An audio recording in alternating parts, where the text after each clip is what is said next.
Listening test. You will hear a number of different recordings and you will have to answer questions on what you hear. You will have time to read the instructions and questions and you will be given time to check your work. All the recordings will be played once only. The test is in 4 parts. Now turn to part 1. You will hear a man asking for information about health services in the place where he is living. First, you have some time to look at questions 1 to 6.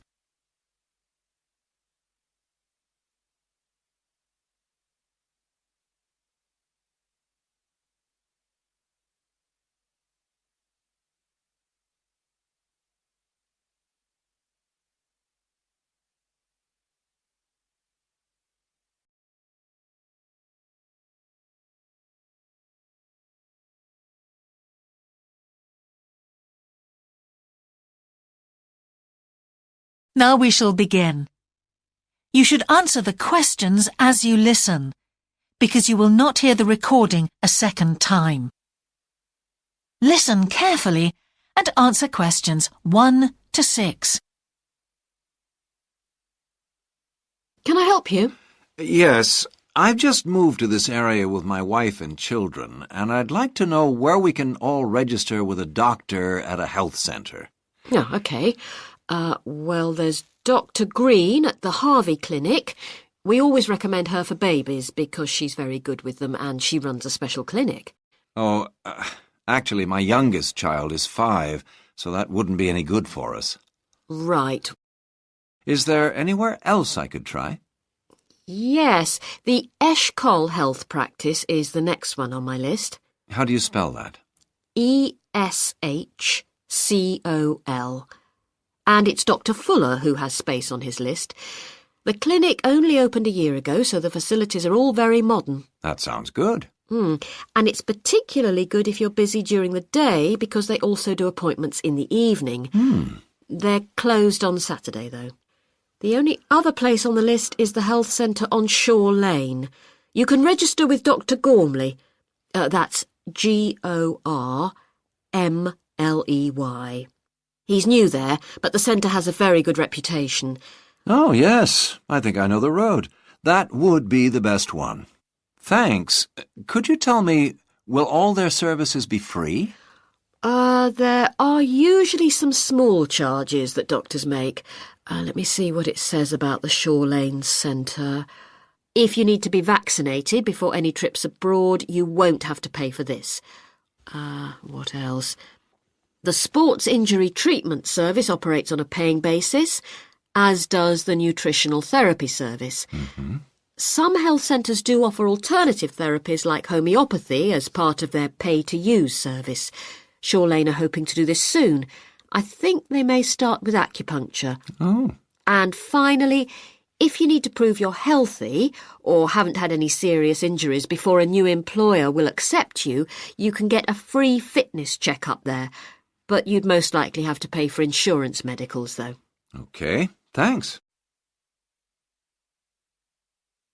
Before you hear the rest of the conversation, you have some time to look at questions 7 to 10.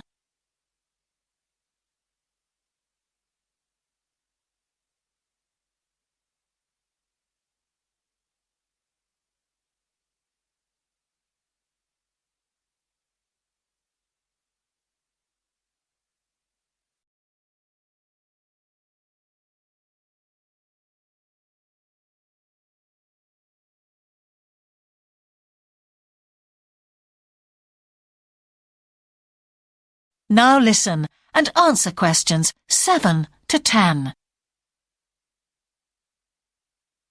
You might also be interested to know the centre is running a pilot scheme of talks for patients. I've got the list here. Actually, they look very interesting. What sort of things? Well, the first one's about giving up smoking. It's next week, the 25th of February at 7 p.m, and that's in room 4. It says the talk will stress the health benefits, particularly for people with asthma or heart disease. That sounds very interesting. There's also a talk for families with children. It's on healthy eating and takes place on the 1st of March at 5 o'clock. Will that be at the health centre? Actually, it's at the primary school on Shore Lane. I imagine they're inviting the parents of pupils there. It says here, all welcome. I might go to that if I have time. There's a couple of other talks. One giving advice about how to avoid injuries while doing exercise. It's on the 9th of March. Oh, it's a late afternoon talk at 4:30, and it'll be in room 6. It also says the talk is suitable for all ages. And finally, there's a talk called Stress Management, which is on the... That is the end of section 1. You now have half a minute to check your answers.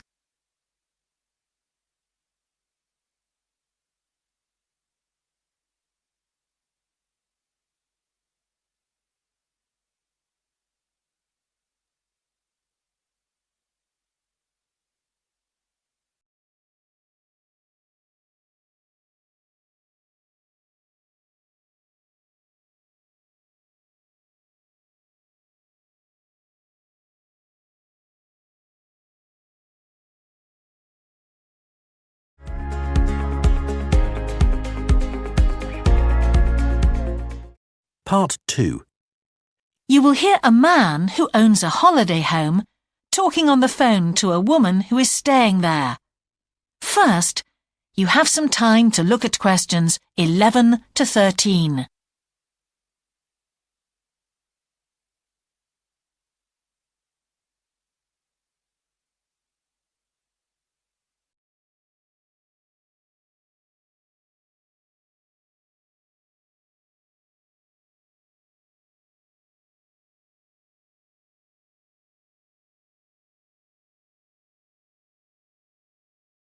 Now listen carefully and answer questions 11 to 13. Hello? Hi, it's Laura Carlton here. We've just arrived at the holiday flat, but I can't get the hot water and heating to work. Oh, right. That's easy. Don't worry. In the upstairs cupboard, you'll find the water heater. You'll see 3 main controls on the left at the bottom of the heater. The first one, the round one on the far left, is the most important one for the heating and hot water. It's the main control switch. Make sure it's in the on position. The switch itself doesn't light up, but the little square below will be black if the switch is off. That's probably what's happened. It's got switched off by mistake. The middle one of these 3 controls, you'll see it's slightly larger than the first one, controls the radiators. If you feel cold while you're there and need the radiators on, this needs to be turned to maximum. The last of the 3 controls, the one on the right, is usually on about a number 4 setting, which for the water in the taps is usually quite hot enough. Below the heating controls in the middle is a small round plastic button. If there isn't enough water in the pipes, sometimes the heater goes out. If this happens, you'll need to press this button to reset the heater. Hold it in for about 5 seconds and the heater should come on again. Then there's a little square indicator under the 3rd knob that's a kind of alarm light.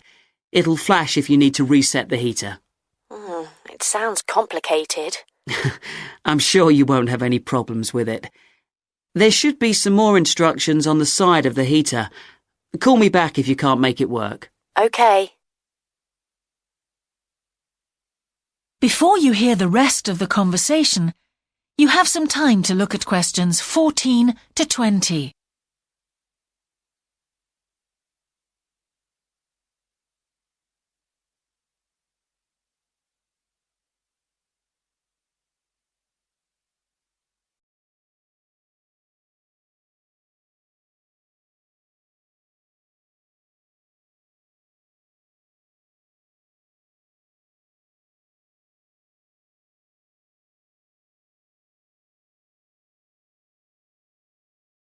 Now listen and answer questions 14 to 20.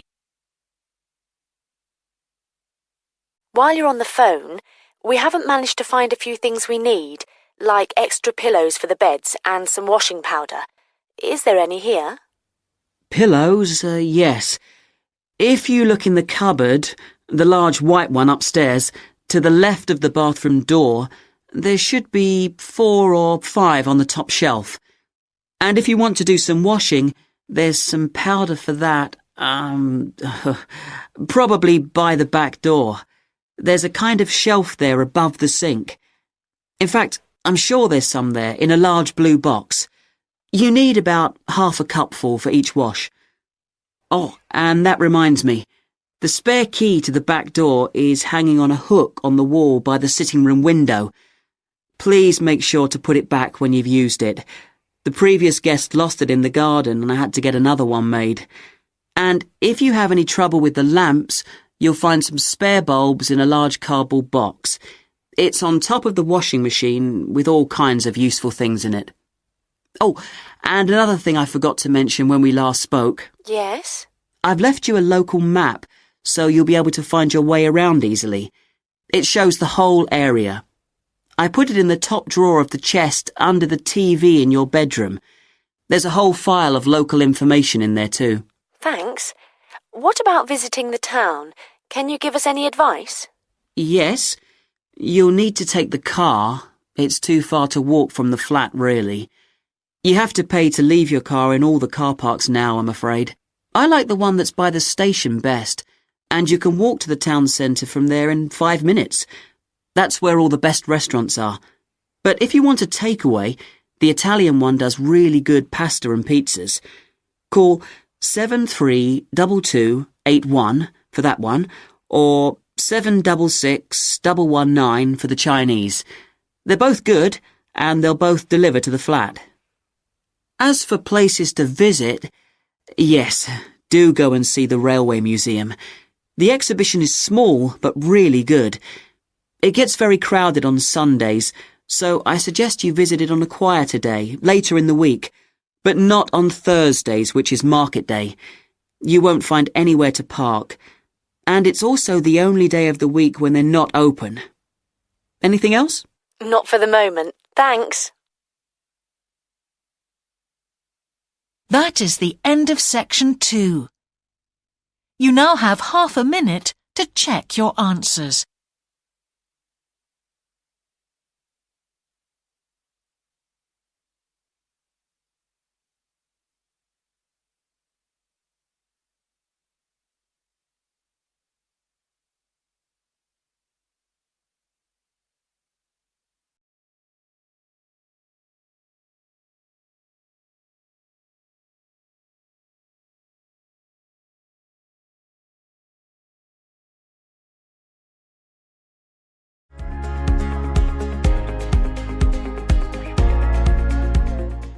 Part 3. You will hear a conversation between an English teacher called Paul and a former student of his called Kira. First, you have some time to look at questions 21 to 25.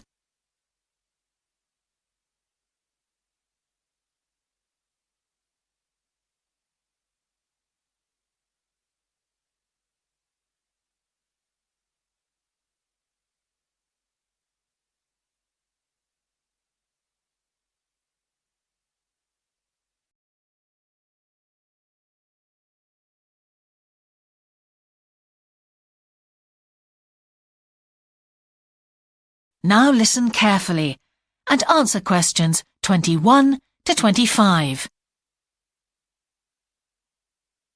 Hello, Kira. How are you? Fine, thanks, Paul. How are you? Well, thanks. It's good to see you. It must be 12 months since you did our course. That's right. It's nice to come back and say hello. What course did you enroll in? Actually, I went straight into third-year pharmacy. They credited me with 2 years, which probably made it more difficult for me. On the other hand, you were lucky to be granted credits. Is that why you chose the course? Yes, and as I'd already finished a course in it in my country, I thought it would be easier if I studied something I already knew. I didn't realize you went into third year. I thought you started in first year. No wonder it was so hard. And what do you think is one of the big differences between studying at a university here and studying in your country? Well, I found it very difficult to write assignments because I wasn't familiar with that aspect of the system here. The main problem is that the lectures expect you to be critical. That made me feel really terrible. I thought, how can I possibly do it?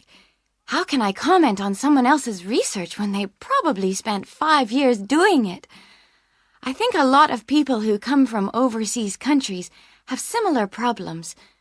But after a while, it became easier for me. People expect you to have problems with the process of reading and writing, but in fact, it is more a question of altering your viewpoint towards academic study. How was the content of the lectures? Was it easy for you? I didn't really have many problems understanding lectures. The content was very similar to what I'd studied before. And what about the lecturers themselves? Are they essentially the same as lecturers in your country? Well, actually, no. Here they're much easier to approach. After every lecture, you can go and ask them something you didn't understand, or you can make an appointment and talk to them about anything in the course. Maybe you found them different because you're a more mature student now, whereas when you were studying in your country, you were younger and not so assertive. No, I don't think that's the difference. Most of the students here do it. In my faculty, they all seem to make appointments, usually to talk about something in the course that's worrying them, but sometimes just about something that might really interest them, something they might want to specialize in. The lecturers must set aside certain times every week when they're available for students. That's good to hear. Before you hear the rest of the conversation, you have some time to look at questions 26 to 30.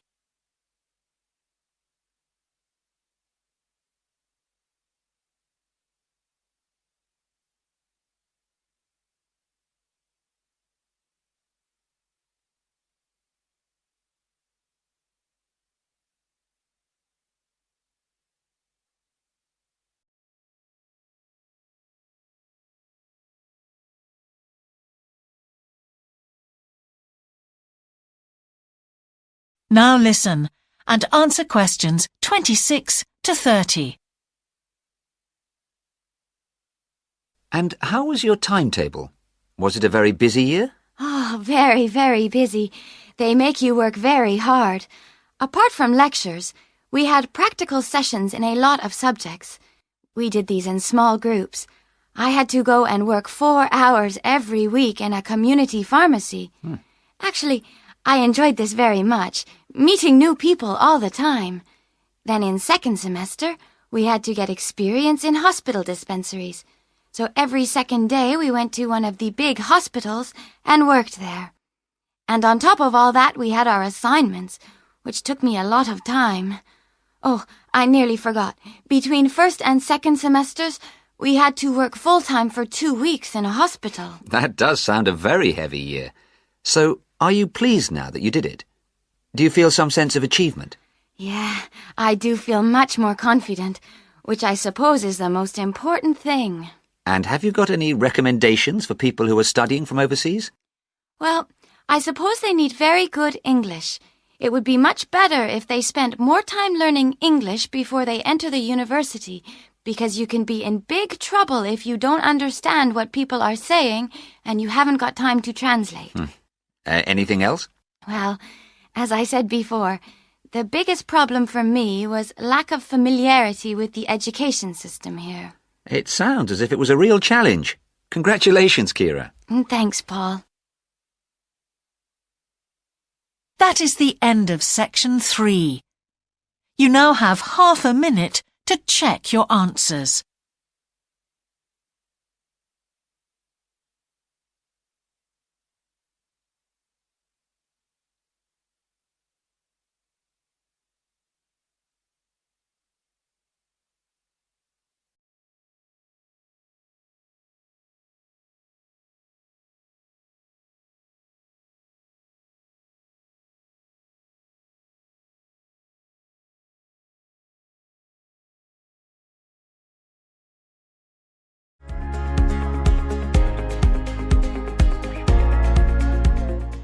Part 4. You will hear a talk about a project on the wildlife found in city gardens in Britain. First, you have some time to look at questions 31 to 40.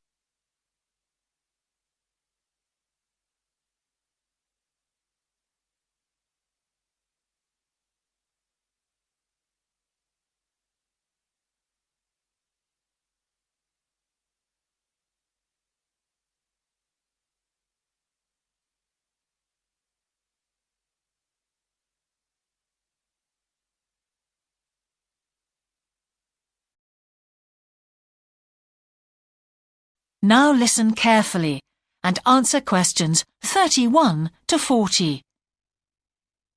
Good morning. Today I'd like to present the findings of our Year 2 project on wildlife found in gardens throughout our city. I'll start by saying something about the background to the project, then talk a little bit about our research techniques, and then indicate some of our interim findings. First of all, how did we choose our topic? Well, there are 4 of us in the group, and one day, while we were discussing a possible focus, 2 of the group mentioned that they had seen yet more sparrowhawks, one of Britain's most interesting birds of prey, in their own city centre gardens, and wondered why they were turning up in these gardens in great numbers. We were all very engaged by the idea of why wild animals would choose to inhabit a city garden. Why is it so popular with wildlife when the countryside itself is becoming less so? The first thing we did was to establish what proportion of the urban land is taken up by private gardens. We estimated that it was about 1/5, and this was endorsed by looking at large-scale usage maps in the town land survey office, 24% to be precise.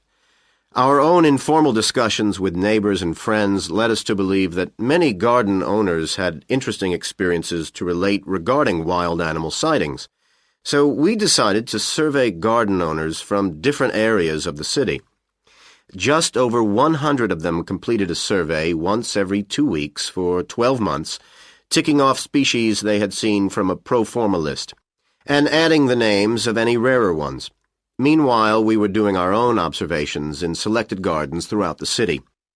We deliberately chose smaller ones because they were by far the most typical in the city. The whole point of the project was to look at the norm, not the exception. Alongside this primary research on urban gardens, we were studying a lot of books about the decline of wild animals in the countryside and thinking of possible causes for this. So what did we find? Well, so much that I just won't have time to tell you about here. If you're interested in reading our more comprehensive findings, we've produced detailed graphic representations on the college website, and of course any of the group would be happy to talk to you about them. Just email us.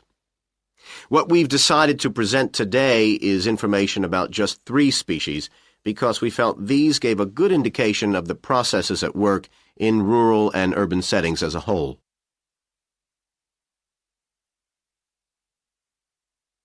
The first species to generate a lot of interesting information was frogs, and there was a clear pattern here. They proliferate where there is suitable water. Garden ponds are on the increase, rural ponds are disappearing, leading to massive migration to the towns. Hedgehogs are also finding it easier to live in urban areas, this time because their predators are not finding it quite so attractive to leave their rural environment, so hedgehogs have a better survival rate in cities. We had lots of sightings, so all in all we had no difficulties with our efforts to count their numbers precisely.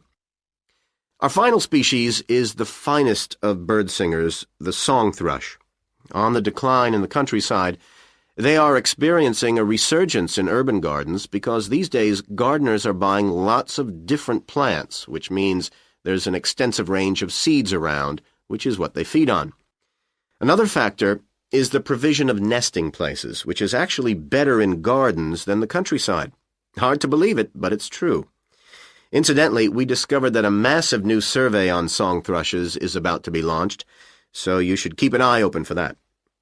Now, I'd be happy to answer any questions you may have. That is the end of part 4. You now have half a minute to check your answers.